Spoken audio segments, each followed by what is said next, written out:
comment la méthode de la linguistique du cœur, méthode de développement individuel, de façon holistique, que j'ai mise en place il y a quelques années maintenant, euh, comment cette méthode en fait fonctionne rapidement, de façon efficace, donc satisfaisante, et peut vous aider dans n'importe quelle question de la vie, peu importe laquelle.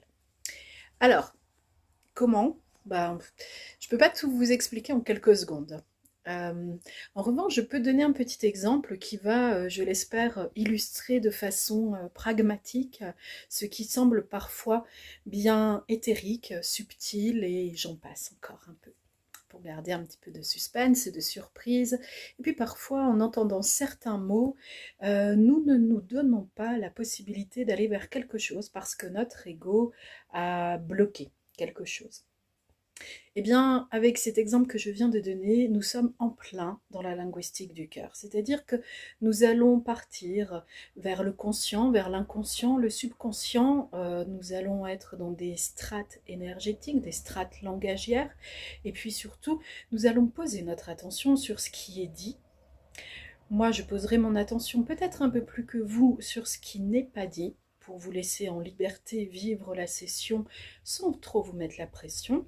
Et puis, lors d'un jeu, ou peut-être de plusieurs jeux, nous ferons émerger ce qui vous bloque, ce qui vous garde dans des idées reçues, préconçues depuis parfois un grand nombre d'années, et voire même, on dirait, presque plusieurs vies au regard de l'humain.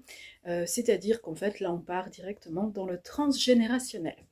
Alors par exemple, ce pourrait être avec une chanson, un extrait de livre, un jeu que j'ai créé et qui s'appelle Les Grandes Tours. C'est un jeu d'aventure sur plateau, où l'on se pose aussi des questions philosophiques pour comprendre un petit peu où on en est.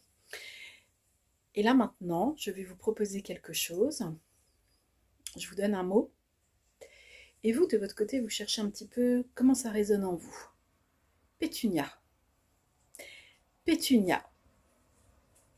Qu'est-ce que ça vous dit? Est-ce que ça vous dit quelque chose déjà? Parce que ce n'est pas obligatoirement parlant. Pétunia, que ce soit parlant ou pas, finalement, ça nous raconte toujours quelque chose. Ensemble, nous irions explorer aussi les strates émotionnelles, comment vous vous sentez avec ce mot.